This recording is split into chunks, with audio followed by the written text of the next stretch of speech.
Buenas tardes, soy estudiante de la Universidad Aquino Bolivia, de la carrera de Medicina, y hoy voy a tratar sobre el tema de los pares craneales, para ser exactos del noveno, del décimo y decimoprimer par craneal, el nervio glosofaringio, el nervio vago y el nervio accesorio.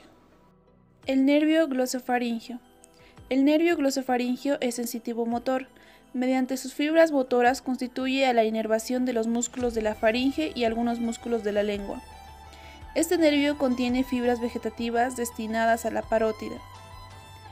El origen de dicho nervio está originada en la médula oblongada del cerebro. Emerge del aspecto anterior de la médula, moviéndose lateralmente en la fosa craneal posterior. El nervio deja el cráneo a través del foramen yugular. El origen real del nervio glosofaringio se encuentra en el núcleo ambiguo y en el ganglio petroso. Su origen motor nace de la parte superior del núcleo ambiguo y los segmentos medios e inferiores de este núcleo corresponden al origen motor del neumogástrico y el espinal. El origen sensitivo se localiza en dos ganglios. Estas células de estos dos ganglios son semejantes a los de los ganglios espinales. Esta prolongación se bifurca en un ramo periférico que determina las mucosas faringias, lingual y un ramo central que se convierte en una fibra de la raíz sensitiva del nervio glosofaringio. El origen vegetal está conectada dentro del bulbo, con dos núcleos, uno tipo víscero-motor y dos tipo víscero-sensitivo. El origen aparente se emerge del núcleo colateral posterior del bulbo raquídeo, por encima del neumogástrico y del espinal. El trayecto. Desde el bulbo, el nervio glosofaringio se dirige anterior y lateralmente y emerge del cráneo por el agujero yugular. Se acoda entonces en el ángulo recto y desciende describiendo una curva de concavidad anterior y superior hasta la base de la lengua, donde termina. Relaciones. El glosofaringio se relaciona en la cavidad craneal, en el agujero yugular y en el inferior del cráneo. En la cavidad craneal, el nervio glosofaringio es envuelto con la pía madre, pasa por el tejido subaracnoideo entre el tubérculo yugular sobre el cual descansa y en el folículo que lo cubre. En el agujero yugular, el nervio glosofaringio ocupa la parte anterior de este orificio. El nervio está situado primero posterior y después lateralmente al seno petroso inferior y anterior de los nervios vago y accesorio, de los cuales está separado por un tabique fibroso. Inferior al cráneo, el nervio glosofaringio está primero situado posteriormente a la arteria carótida interna. Se incurva inmediatamente anterior e inferiormente y cruza la cara lateral de esta arteria, dejando posteriormente los nervios vagos y accesorios, de los que ésta se separa superiormente, primero por el seno petroso inferior y después por la vena yugular interna. Ramos colaterales. Tiene 7 ramos colaterales.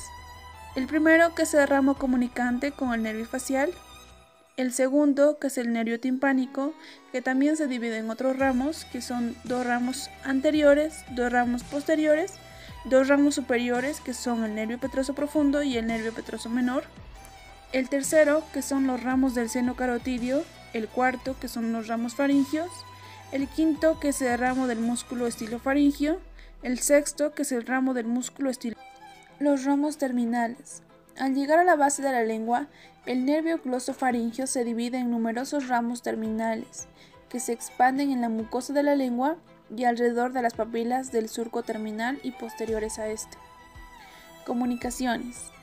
Ya hemos señalado los ramos comunicantes que unen este nervio al nervio vago y al tronco simpático, por una parte en la pared lateral de la faringe y otra alrededor de las arterias carótidas comunes.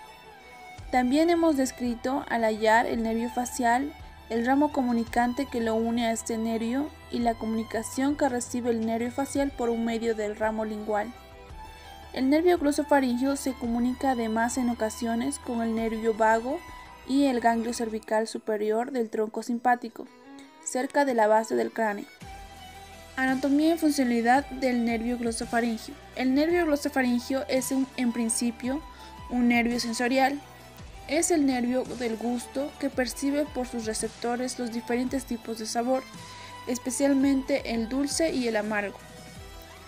El nervio glosofaringio conduce además la sensibilidad de la mucosa nasofaringea, de la trompa auditiva, de la cavidad timpánica y de la orofaringe. Ello explica que sea el origen de los reflejos de deglución y de los reflejos nauseosos. El nervio glosofaringio participa con los nervios faciales, el vago, el accesorio e el hipogloso. El nervio vago. El nervio vago es un nervio sensitivo motor cuyo territorio, muy extenso, comprende de las vísceras del cuello, del tórax y del abdomen. En realidad pertenece en una buena medida al sistema órgano-vegetativo. El origen real del nervio vago se encuentra en el ganglio yugular y en el ganglio plexiforme, de la parte media del núcleo ambiguo, y su origen aparente se encuentra en el surco retroolivar, inferior al nervio glosofaringio y superiormente a la raíz craneal del nervio accesorio. Su trayecto. Los fascículos radiculares no tardan en reunirse en un cordón nervioso, que se dirige lateral, anterior y superiormente y que emergen de la cavidad craneal por el agujero yugular. El nervio vago desciende enseguida casi verticalmente, atraviesa el cuello y el tórax y penetra en el abdomen donde termina. Sus relaciones. Se relaciona en la cavidad craneal, en el agujero yugular, en la base del cráneo al cuello, en el cuello y en el tórax. En la cavidad craneal, el nervio vago está en principio situado en el tejido subaracnoideo inferior y lateralmente al nervio glosofaringio. En el agujero yugular, el nervio vago es anterior al nervio accesorio. Ambos están separados del bulbo superior de la vena yugular por un tabique osteofibroso que está formado por las apófisis intrayugulares y el tejido fibroso que los une. De la base del cráneo al cuello, es decir, en el espacio laterofaringio, el vago desciende posteriormente a la arteria carótida interna y a la vena yugular interna, en el canal posterior formado por estos dos vasos unidos. En el cuello, el nervio vago continúa su trayecto posteriores a los grandes vasos, en el ángulo diedro formado por el adosamiento de la vena yugular con la arteria carótida interna superiormente y con la arteria carótida común inferiormente. En el tórax, las relaciones del nervio vago son diferentes a la derecha e izquierda. A la derecha, el nervio vago cruza la cara lateral de la arteria carótida común y pasa entre la arteria subclavia y el ángulo venoso yúgulo-subclavio. Cruza luego de superior a inferior y de anterior a posterior. La cara lateral del tronco brachiocefálico sigue a lo largo de la cara derecha de la tráquea y desciende medialmente al arco de la vena ácigos y después posterior al bronquio derecho. Posteriormente al bronquio, el nervio vago se divide y proporciona los ramos comunicantes que contribuyen a la forma del plexo pulmonar y del plexo esofágico. En la cavidad abdominal, el nervio vago izquierdo está aplicado sobre la cara anterior del esófago y proporciona ramos terminales hepáticos y gástricos. Su distribución del nervio vago, según la región donde tiene su origen, se dividen en cervicales, torácicas y abdominales. Los ramos cervicales son el ramo meningio, el ramo auricular, el ramo faringio, los ramos carotidios cervicales superiores, ramos laringio superior y el ramo carotídeo. Entre los ramos torácicos tenemos el nervio laríngeo recurrente, los ramos carotídeos torácicos, los ramos pulmonares, los ramos bronquiales y por último los ramos esofágicos. Entre los ramos abdominales tenemos al nervio vago derecho y al nervio vago izquierdo.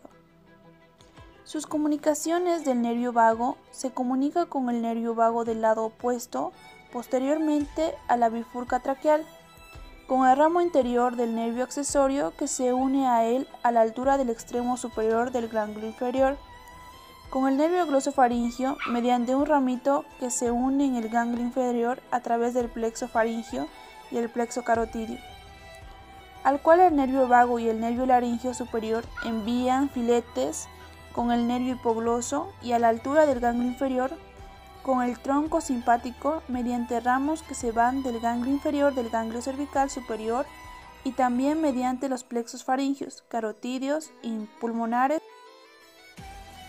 y celíaco, y por último con el nervio facial mediante el ramo auricular. El nervio accesorio. El nervio accesorio termina en parte en el nervio vago y en parte en los músculos esternocleidomastoideo y trapecio. Su origen real se encuentra en la cara lateral de la médula cervical y su origen aparente se encuentra en el surco retroolivar. Las raíces espinales están formadas por numerosos filetes que salen del cordón lateral de la médula anterior a las raíces espinales posteriores, desde la cuarta a quinta raíz cervical hasta el bulbo. El trayecto. La raíz espinal asciende por el conducto vertebral, penetra el cráneo entre el agujero magno y se une a la raíz craneal cervical del agujero yugular. Así formado, el nervio accesorio sigue en un trayecto lateral, anterior y superior. Atraviesa el agujero yugular y se divide a la salida de este en sus dos ramos terminales.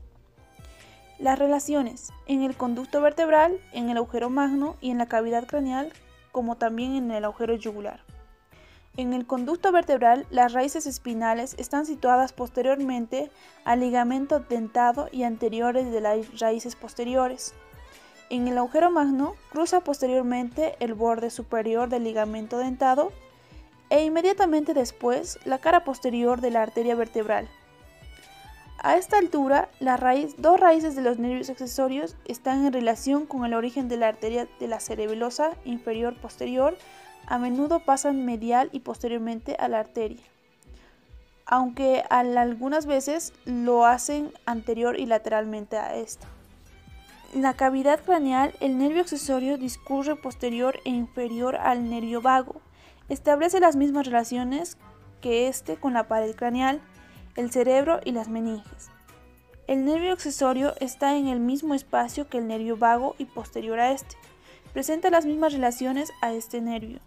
Sus ramos. A la salida del agujero yugular, el nervio se divide en dos ramos, uno interno y otro externo. El ramo interno del nervio accesorio se une al nervio vago a la altura del extremo superior del ganglio inferior del nervio vago. El nervio externo del nervio accesorio inerva los músculos esternocleidomastoideo y trapecio. Se dirige oblicuamente en sentido inferior, lateral y posterior. Cruza a veces la cara posterior o a veces la cara anterior de la vena yugular interna.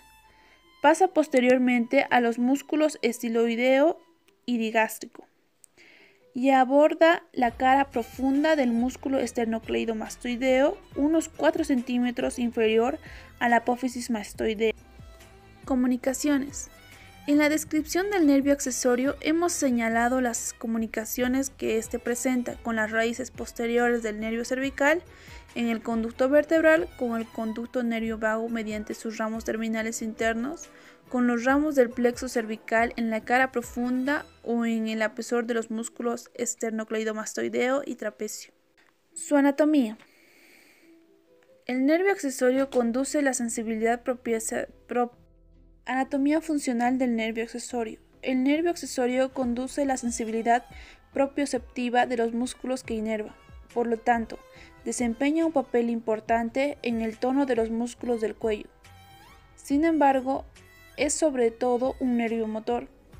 El nervio cefalogiro inerva el músculo esternocleidomastoideo y provoca la rotación de la cabeza hacia el lado opuesto y la inclinación a su mismo lado. La inserción de este músculo en la apófisis mastoides, un poco posterior al eje transversal de los condilios del occipital, hace que sea un extensor de la cabeza y no un flexor. Bueno, esto sería todo sobre el video. Espero les haya ayudado y les haya gustado. Gracias por ver el video.